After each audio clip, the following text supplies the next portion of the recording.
दोस्तों, हरीश नामक 40 वर्षीय आदमी ट्रकों की युवा कंपनी में काम करता था, जहां अक्सर युवा लोग बड़ी कंपनियों के लिए ट्रक ड्राइव करते थे। इस काम में लगे हरीश को आज काफी वक्त बीत गया था।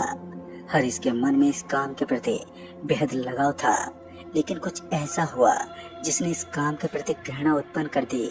एक अच्छी कमाई करने वाला हरीश महाराष्ट्र की ओर डिलीवरी करने चल पड़ा। वैसे तो एक ट्रक ड्राइविंग का काम लोगों के खातिर अपमानजनक माना जाता है, लेकिन लोगों की जिंदगी भी उसी सामान पर टिकी होती है जिसे ट्रक ड्राइवर डिलीवर करते हैं। ट्रक ड्राइवर की दृष्टि से कोई काम छोटा या बड़ा नहीं होता, सब काम एक जैसे होते हैं, बस लोगों का मन और उनकी सोच छोटी होती है। लेकिन इस कंपनी के अंदर तो पैसे की रकम भी काफी बड़ी थी। जहाँ तक लोगों ने सुना था कि ट्रक ड्राइविंग के दौरान बेहद कम रकम हमें प्राप्त होती है, लेकिन ये गलत था। हरीश एक गवर्नमेंट टीचर के बराबर तनख्वाह लेता था। महाराष्ट्र की तरफ डिलीवरी करते वक्त हरीश के साथ उसका हेल्पर नहीं था। बीमार होने के कारण आज हेल्पर उसका साथ देने में सक्षम नहीं था, जिस वजह से अकेले ही हरीश को डिलीवरी करनी थी। रात का समय ठंडी हवाओं के साथ साथ जोरों से चिल्लाता हुआ ये सन्नाटा, जिससे ट्रक का टायर और उसके हॉर्न की आवाज तोड़ने की नाकाम कोशिश कर रहे थे। स्पीड के साथ चलते हुए ट्रक के सामने अचानक एक काली बिल्ली नजर आई। हरीश उस बिल्ली को देखकर थोड़ा सा मुस्कुराया, क्योंकि उसने पहले भी इस अशुभ संकेत के बारे में सुना था, लेकिन आज तक उसने इन चीजों पर विश्वास नहीं जताया। बचपन से ही उसने इन चीजों का विरोध किया था, खासकर भूत प्रेतों को मानना तो उसके जीवन में कहीं लिखा ही नहीं था। उसने इन सब चीजों को नजरअंदाज कर दिया, लेकिन प्रकृति की चीजों को कोई भी समझ नहीं पाता है आगे क्या होने वाला है और अब क्या हुआ। खैर, थोड़ा थोड़ा हरीश भी अपने आप में बेचैनी महसूस कर रहा था, जिस वजह से उसके पांव पता नहीं क्यों लेकिन बुरी तरह से कांप रहे थे। पहले तो हरीश को लगा कि आज उसकी बीपी चढ़ चुकी है, जिस कारण उसे दवाइयां लेनी चाहिए, और दवाइयां लेने के लिए सबसे महत्वपूर्ण भूमिका अदा करने वाला पानी होता है। इधर उधर वो अपनी नजर दौड़ाने लगा कि वो किसी नल को देखकर पानी एकत्रित कर सके। तकरीबन 10 मिनट तक आगे चलने के बाद उसे बगल वाली झाड़ियों के करीब एक पानी की बड़ी सी टंकी दिखी। उस टंकी के चारों तरफ काफी सारे नल लगे हुए थे। हरीश अपने ट्रक को वहीं थामकर नीचे उतर गया और पास में मौजूद एक नल से पानी भरने लगा। इसी बीच उसके कानों में एक आवाज पड़ी। ये किसी की दर्द भरी आवाज थी। इस आवाज को सुनते ही हरीश के कान खड़े हो गए।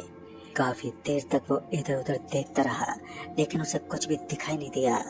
लेकिन ये आवाज तो थमने का नाम ही नहीं ले रही थी।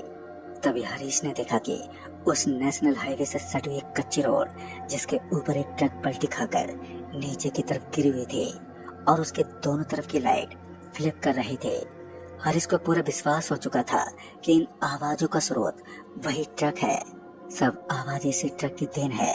हरीश को उस समय ट्रक में मौजूद लोगों की मदद करने का एक बेहतरीन आइडिया मिला।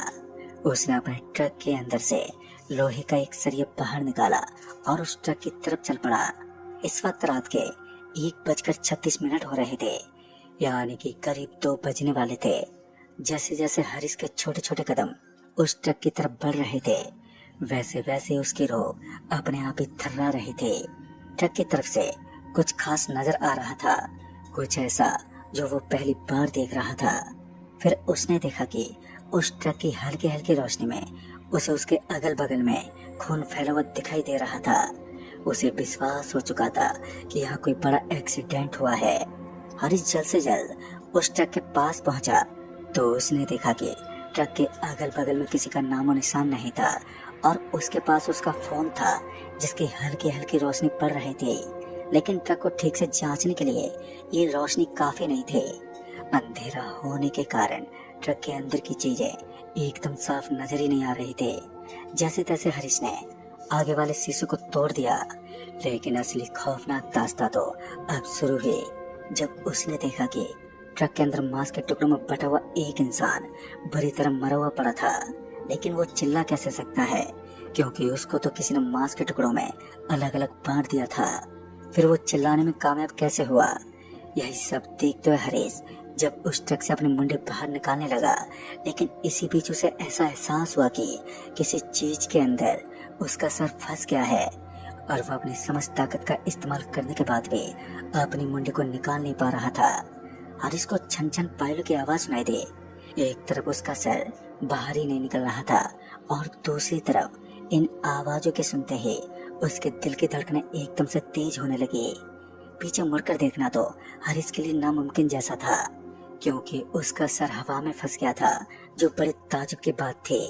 बार बार हारिस अपने सर को हिलाता रहा और फिर हारिस को अपने पीछे से कुछ ऐसे शब्दों का इस्तेमाल भी सुनाई दिया जो उसकी समझ से बाहर थे। दरअसल वहाँ की लैंग्वेज कुछ अजीब सी थी, जिसको समझ पाना उसके बस की बात नहीं थे। और वैसे भी भूत प्रेत की बात को समझ पाना कहाँ एक आम इंसान के बस की बात होती है। तो भला हारिस में इतनी अहमियत कहाँ की कि वो प्रेतों की बातों को सहजता से समझ पाए। इसी बीच हारिस ने एक बार फिर थोड़ी ताकत लगाई, लेकिन इस बार तो ताकत लगाने के बाद भी उसका सर आसानी से उस शीशे से बाहर निकल गया जो अभी अभी उसने तोड़ा था। और जैसे हारिस का मुंह उस कांच से बाहर निकला तो उसने देखा कि वो पायलों की आवाज एक पेड़ के ऊपर से आ रही थी। साथ ही एक अजीब सी आवाज भी उसी तरफ से आ रही थी। और इस आवाज को सुनते ही हारिस ने पीछे मुड़कर देखा तो पेड़ के ऊपर सन्नाटा पसरा हुआ था, लेकिन एक टहनी बार बार हिल रही थी। फिर जो हुआ हारिस तो उसे देखकर सुन पड़ गया। फिर काफी देर तक उस पेड़ की एक शाखा उसी तरह हिलती रहे, लेकिन बाद में उसके ऊपर से कुछ नीचे गिर गया। ठीक से देखने पर पता चला कि ये तो एक औरत थी, और जैसे वो औरत जमीन पर गिरी तो किसी मुर्दे की तरह जमीन पर ही पसर गए। एक मामूली इंसान को भय के समुद्र में धकेलने के लिए बस इतना काफी होता है। अब हारिस के अंदर इतनी हिम्मत नहीं थी कि वो उस औरत के भी करीब जा सके। तभी वो पीछे मुड़ा और धूम दबाकर भागने लगा, और तब तक नहीं रुका जब तक कि वो अपने ट्रक के पास नहीं पहुंच गया। ट्रक के पास पहुंचते ही उसने सबसे पहले दरवाजा खोला और उसके अंदर दाखिल हो गया। वो जानता था कि इस जगह पर परलौकिक शक्तियां अपना डेरा जमा कर रखती हैं, जिनसे अपना बचाव कर पाना बेहद आवश्यक है। ट्रक को स्टार्ट करते ही उसे अपने सामने की ओर औरतों का एक विशाल झुंड दिखा। औरतों के इस बड़ी दल को देखकर हारिस के पैर सुन पड़ने लगे। अब उसे समझ ही नहीं आ रहा था कि वो करे तो करे क्या। एक तरफ भूतों के एक जोड़े ने उसे घेर लिया था, तो दूसरी तरफ अब उसके अंदर इतनी हिम्मत नहीं थी कि वो अपनी ट्रक को उन औरतों के ऊपर से निकाल सके। थर-थर कांपते हाथों के साथ वह पूरी तरह से नाकाम कोशिश करता रहा। उसके कान में एकदम से किसी के फुसफुसाने की धीमी सी आवाज आई। आवाज के अंदर भय का रुख था, जो कि हारिस को लगातार डराए जा रहा था। तभी हारिस डरते कांपते हुए अपनी ट्रक का गियर डालकर उसे आगे की तरफ बढ़ाने लगा, लेकिन ऐसा लग रहा था मानो एक्सीलेटर दबाने के बावजूद भी उसके ट्रक के टायर के पास कुछ फंस गया है, जिस वजह से ट्रक 1 इंच भी आगे हिल पाने में नाकाम है। कुछ भी हो, लेकिन हारिस को ट्रक से नीचे उतरकर इस बात को जांच करना था कि क्या सच में ट्रक के टायर के सामने कोई वाट लग गई है। सामने की ओर दिखाई देने वाला वो भयानक दृश्य जो अभी भी अपने डर के बादलों को गरजने पर मजबूर कर रहा था। दूसरी तरफ हारिस कांपते हुए खिड़की से नीचे उतर गया। फिर ट्रक से नीचे उतरते ही हारिस ने जो खौफनाक दृश्य देखा, उसे देखकर तो मानो उसकी रूह कांप गई। एक मामूली सी औरत उस ट्रक को पीछे पकड़कर खड़ी थी। हारिस का गुस्सा अब 7वें आसमान पर था। तभी उसने चिल्लाते हुए कहा, ओह, तो तूने इतनी देर से परेशान करके रखा है। पर हारिस भूल चुका था कि एक सामान्य औरत ट्रक को नहीं रोक सकती। लेकिन जब उस औरत ने अपने मुंडे को हारिस की तरफ घुमाया, तब उसे एहसास हुआ कि उसने गलत चीज से पंगा ले लिया है।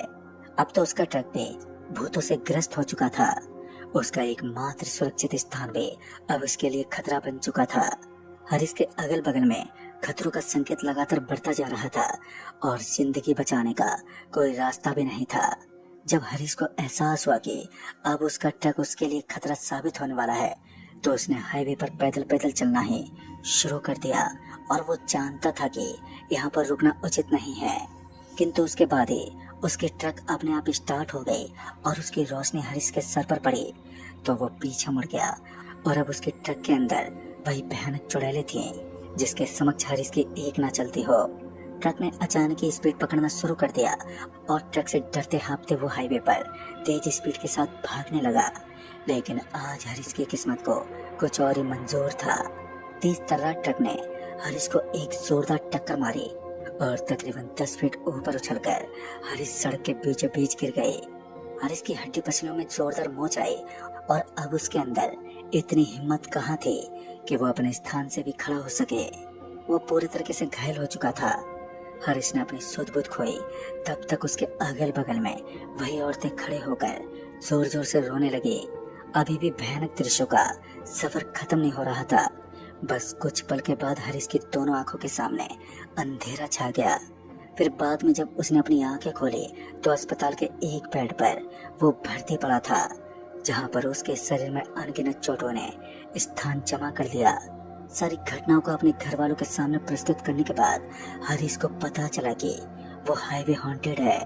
तकरीबन 11 साल पहले इस हाईवे के बगल से सटा हुआ लोगों का एक झुंड निवास करता था, लेकिन गंदी नजर वाले लोगों ने औरतों का बलात्कार किया। कहते हैं उन औरतों को मारने के बाद उनकी आत्मा उन लोगों को बेहद परेशान करती है जो अमूमन रात में सफर करते हैं।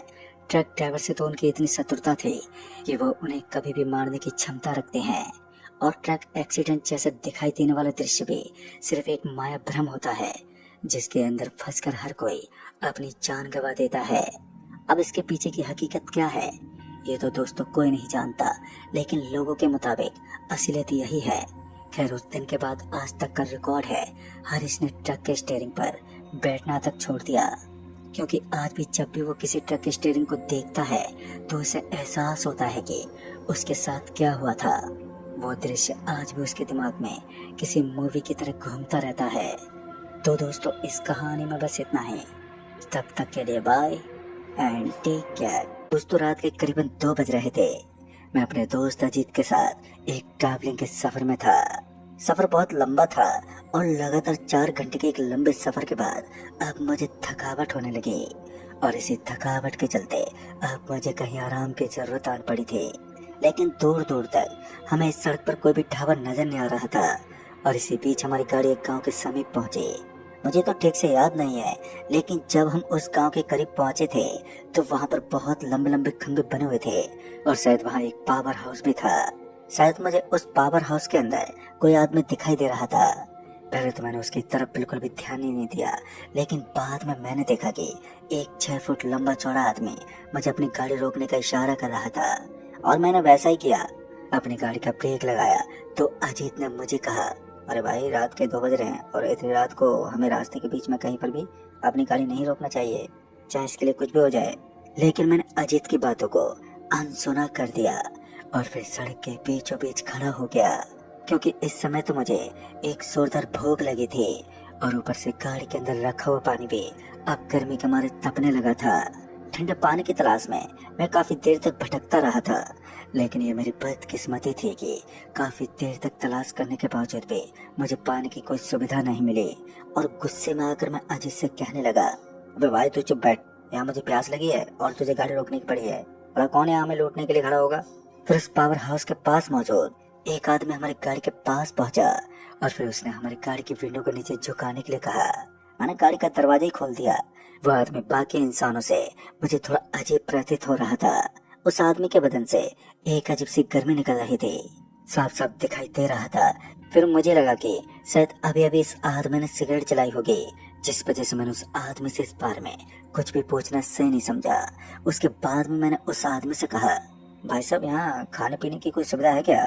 तो उस आदमी ने अपने गर्दन को नीचे झुकाया। पता नहीं क्यों, लेकिन उस आदमी का व्यवहार मुझे बिल्कुल भी ठीक नहीं लग रहा था। फिर भी मैंने उस पर विश्वास जता दिया। काफी देर तक वो आदमी मौन खड़ा रहा और मैं उसका मुंह ताकते रहा। फिर मुझे लगा कि शायद इस शराब के नशे में है, तो इसे कुछ सूझ नहीं रहा होगा। फिर से मैंने उस आदमी के कान में कहा, भाई साहब मैंने आपसे कुछ पूछा। फिर उसने एक गंभीर आवाज में कहा, यहाँ से 3 किलोमीटर आगे एक ढाबा पड़ता है, वहीं पर चले जाओ।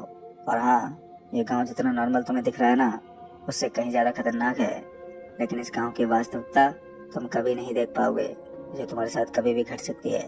उस आदमी की बातों पर मुझे एक तरफ हंसी भी आ रही थी तो दूसरी तरफ गहराई से छुपी हुई इन बातों का सच भी।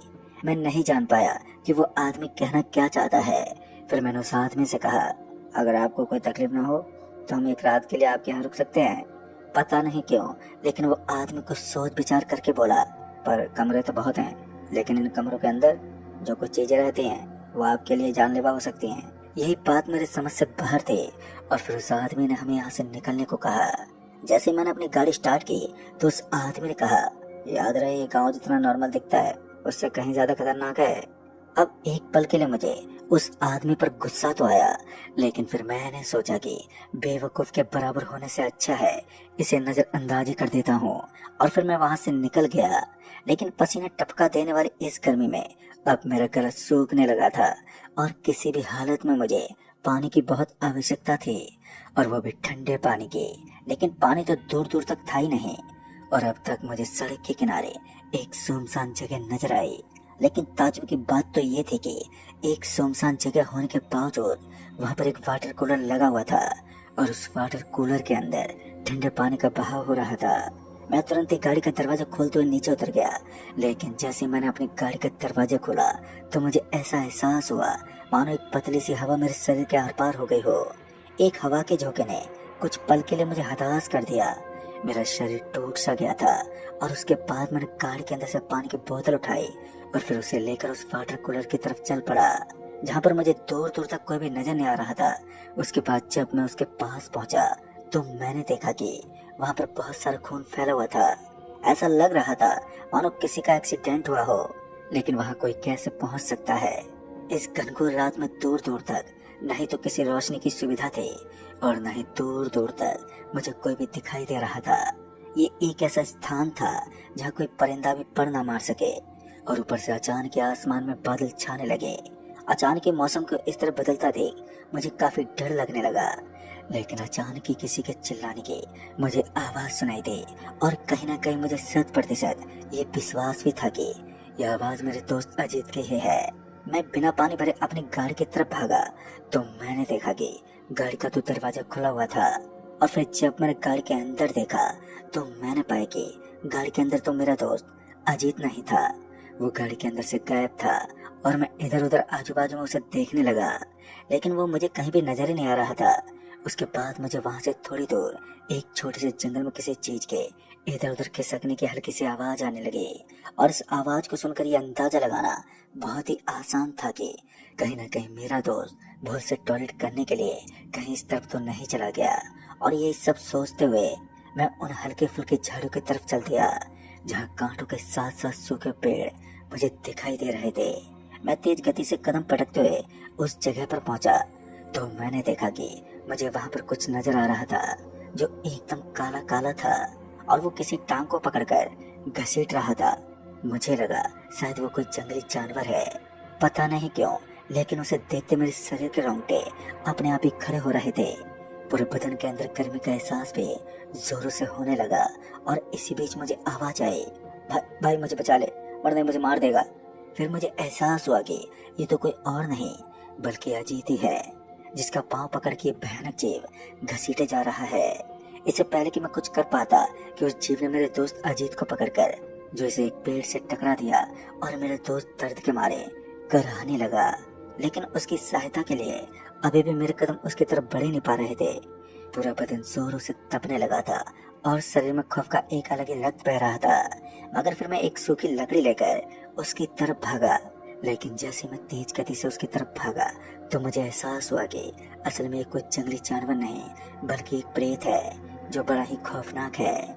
उसका मुंह एकदम खोखला था, जिसके अंदर से मक्खियां भिन भिन कर रहे थे, और मेरे रोंगटे भी खड़े हो गए। लेकिन मैं अपने दोस्त अजीत की जान बचाने में सफल नहीं रहा।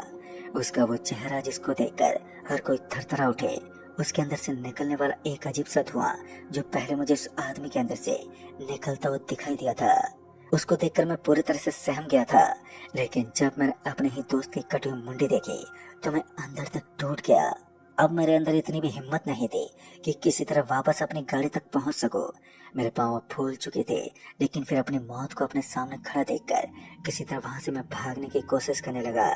और इस बार मैं थमा नहीं, तेज रफ्तार के साथ भागते हुए अपनी गाड़ी के पास पहुंच गया, जहां पर मेरी जिंदगी बचाने के लिए मेरे पास एक अच्छा खासा मौका था। लेकिन जैसे मैंने अपनी गाड़ी का दरवाजा खोला तो वो ब्रह्म राक्षस की तरह नजर आने वाला शैतान गाड़ी में ही बैठा था। उसने मेरे मुंह पर एक जोरदार झपट्टा मार दिया और मैं इस जोरदार झपट्टे को कुछ पल के लिए सह नहीं पाया और गाड़ी के दरवाजे से टकरा कर वहीं पर बेहोश हो गया और सर में एक भारी चोट भी लग गई।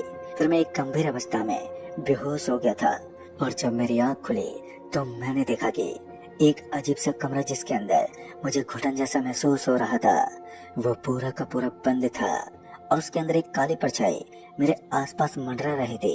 उस परछाई की आकृति में चांद की हल्की रोशनी मैं साफ देख पा रहा था। मुझे भय तो लग रहा था, किंतु मैं तभी जुबान में लड़खड़ाते हुए बोला, मैंने तुम्हारा क्या बिगाड़ा है? मुझे जाने दो प्लीज। मगर मेरी इस बात का जवाब देने वाला यहाँ पर कोई भी नहीं था। फिर उस काले रंग की परछाई के अंदर से एक आवाज आई, ये जगह तुम्हें खत्म कर सकती है।